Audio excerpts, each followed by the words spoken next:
Assalamualaikum, selamat datang kembali di Guru Gembel Channel. Ketika netizen-netizen di Indonesia ramai menolak kehadiran kontingen Israel di Indonesia dalam perhelatan Piala Dunia U20, ada beberapa media asing yang menyoroti tingkah pola Indonesia. Salah satunya itu adalah France 24 yang dia di tulisannya itu kurang lebih ngomongnya kayak gini.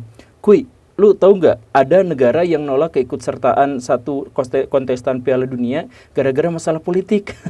Negara itu Indonesia. Heran gak sih? Gak usah heran lah, emang negara itu dari dulu juga kayak gitu. Dulu tahun 2015 FIFA pernah menjatuhkan sanksi internasional kepada negara itu gara-gara masalah politik. Jadi PSSI ketuanya rebutan tahta untuk ada di situ. Nah, makanya di negara sana itu sepak bolanya aneh banget. Sampai kemarin itu ada tragedi Kanjuruhan yang menyebabkan tewasnya 135 penonton. Nah, heran kan? Ya itulah yang namanya Indonesia, dan sekarang mereka berulah lagi. Gitulah kurang lebih yang dituliskan oleh France 44 gitu. Nah, sebenarnya kalau misalkan kita menelaah apa yang sebenarnya terjadi sekarang atau yang berpotensi terjadi sekarang, karena memang belum diputuskan, Indonesia itu sebenarnya diambang satu bencana. Karena apa? Karena ada sebuah perhelatan yang sangat prestisius, yang sangat besar, yang Pak Jokowi bilang bahwa itu adalah salah satu perhelatan yang sangat sulit Indonesia untuk melobi masuk ke dalamnya dan akhirnya diterima di Indonesia.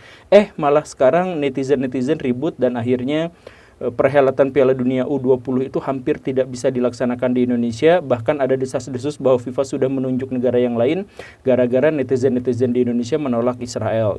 Ini kan sebenarnya sebuah masalah, dan masalah ini menjadi masalah yang akan merembet jauh ke depan.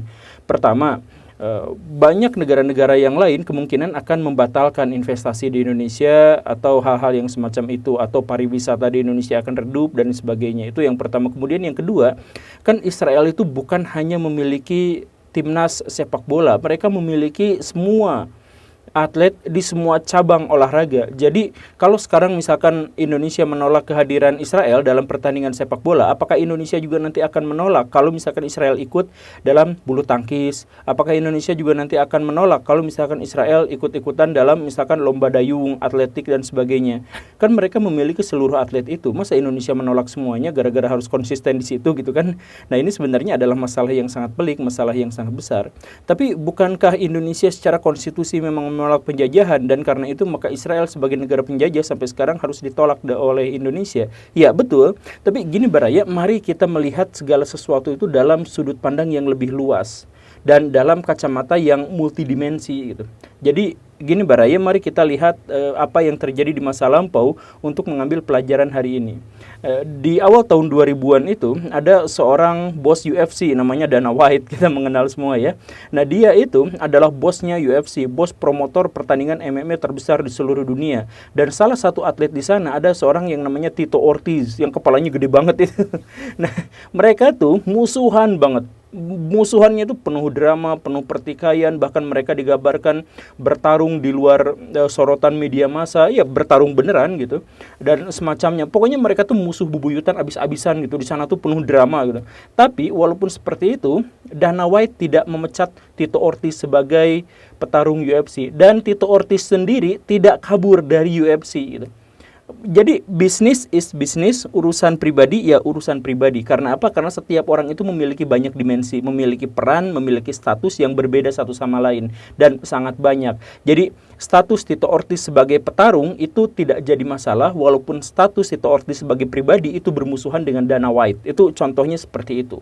Atau contoh yang lain yang terjadi di Indonesia, Baraya tentu saja mengetahui Soekarno dan Hatta.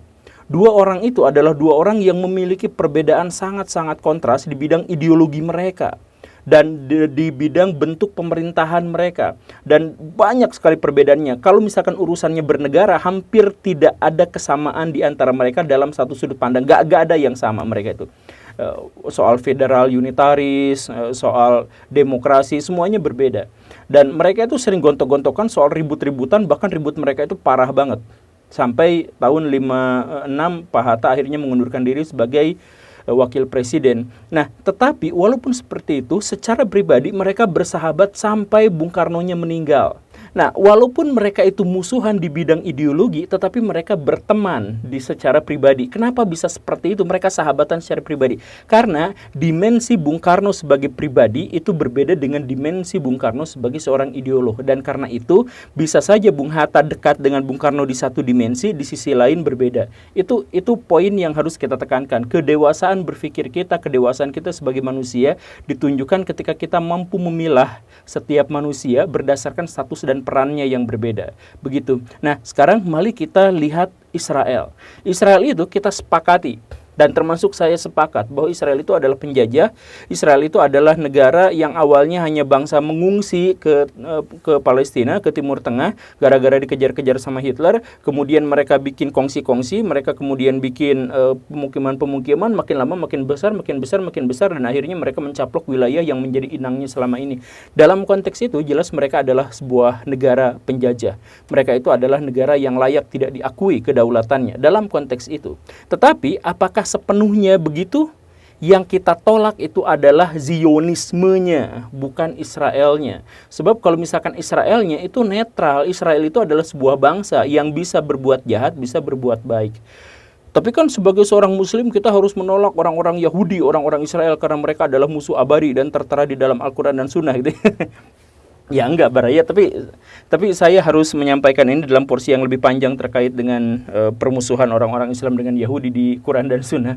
Jadi begini Baraya, kalau misalkan kita melihat di dalam Al-Quran, maka sebenarnya Al-Quran itu netral terhadap Yahudi, terhadap Cina, terhadap orang-orang berkulit hitam dan sebagainya, itu semuanya netral. Termasuk orang-orang Yahudi itu netral. Bahkan kalau misalkan Baraya lihat di surat Al-Imran, itu ada penegasan bahwa orang-orang ahlul kitab, dalam konteks ini tentu saja adalah Yahudi diantaranya, itu adalah orang yang ada yang baiknya dan ada yang jahatnya.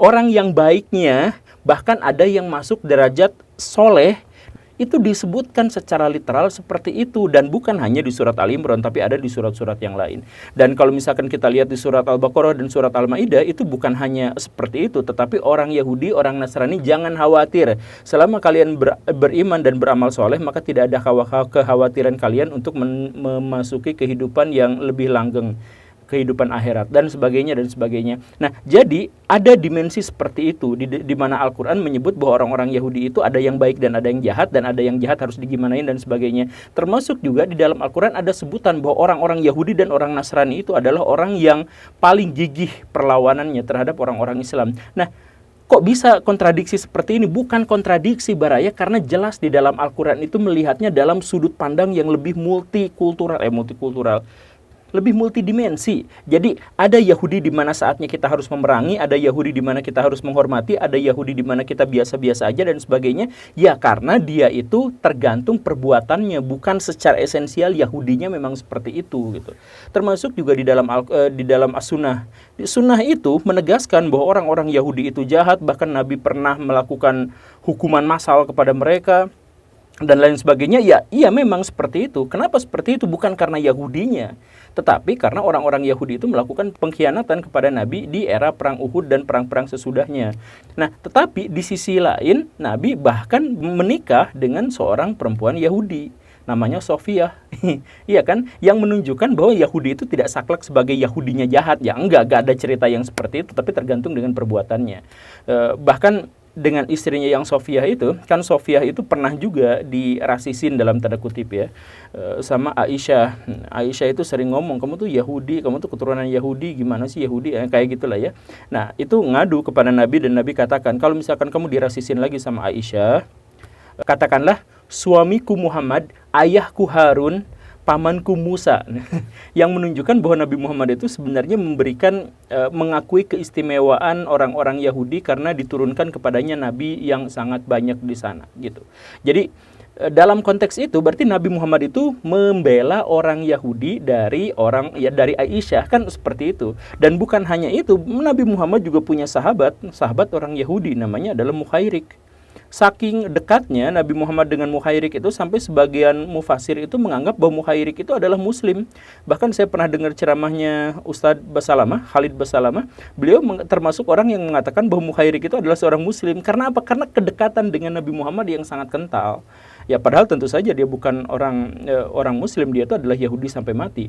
Saking dekatnya pas perang Uhud itu, Muhairik itu rela untuk meninggalkan hari rayanya, ikut berperang bersama Nabi. Kemudian dalam peperangan itu beliau meninggal, dan sebelum meninggal dikatakan bahwa kalau saya meninggal dalam perang ini, perang membela Muhammad, dia katakan seperti itu, maka seluruh harta kekayaan saya wariskan kepada Muhammad. Begitu. Dan jadi kalau misalkan Baraya bertanya-tanya bagaimana ceritanya dalam perang Uhud, umat Islam itu mengalami kerugian yang sangat besar, tapi kemudian bisa bangkit lagi, itu bangkit laginya itu adalah gara-gara harta dari Muhairik yang diserahkan kepada Nabi Muhammad, dan Nabi Muhammad kemudian menyerahkan kepada kaum muslimin untuk mengganti kerugian perang dan sebagainya. Nah, kenapa ada seorang Yahudi yang begitu sampai mengorbankan ini itu kepada Nabi Muhammad? Karena hubungan mereka itu dekat, karena mereka memiliki ikatan emosional dan sebagainya, termasuk juga ikatan ideologi yang sangat kental. Dan karena itu sampai Nabi Muhammad itu mengatakan bahwa dia adalah orang Yahudi yang paling baik. Nah, jadi Yahudi itu jahat atau enggak? Iya, Yahudi itu jahat kalau dia penjajah. Israel yang sekarang itu di bawah Zionisme itu jelas itu adalah melanggar hak asasi manusia, melanggar kemanusiaan dan hal yang sebagainya. Tetapi kita harus melihat Yahudi yang lain. Misalkan dalam konteks ini Yahudi sebagai atlet bola, ya gak ada hubungannya dengan politik, Baraya. Lagian penjajahan itu kan sebenarnya adalah definisi yang hanya bisa dipahami dalam kacamata politik. Kalau misalkan penjajahan itu dipahami dalam kacamata non politik, itu akan bias, itu akan double standar dan sebagainya. Nah, termasuk dalam hal ini itu agama. Jangan jadikan agama ini sebagai agama yang penuh kebencian, penuh apa, tapi jadikan agama ini sebagai agama rahmatan lil alamin. Jangan jadikan agama ini sebagai alasan kita untuk menolak satu bangsa, menghujat bangsa yang lain, menginjak-injak kehormatan mereka dan sebagainya. Jadikan agama ini justru sebagai alat untuk merengkuh persatuan dan kesatuan antar umat manusia, agar kita semua menjadi rahmatan lil alamin, agar kita semua menjadi orang-orang yang memberikan contoh kebaikan buat masyarakat di seluruh dunia. Karena itulah visi seorang muslim. Terima kasih karena sudah menyimak. Saya Guru Gembul. Assalamualaikum warahmatullahi wabarakatuh.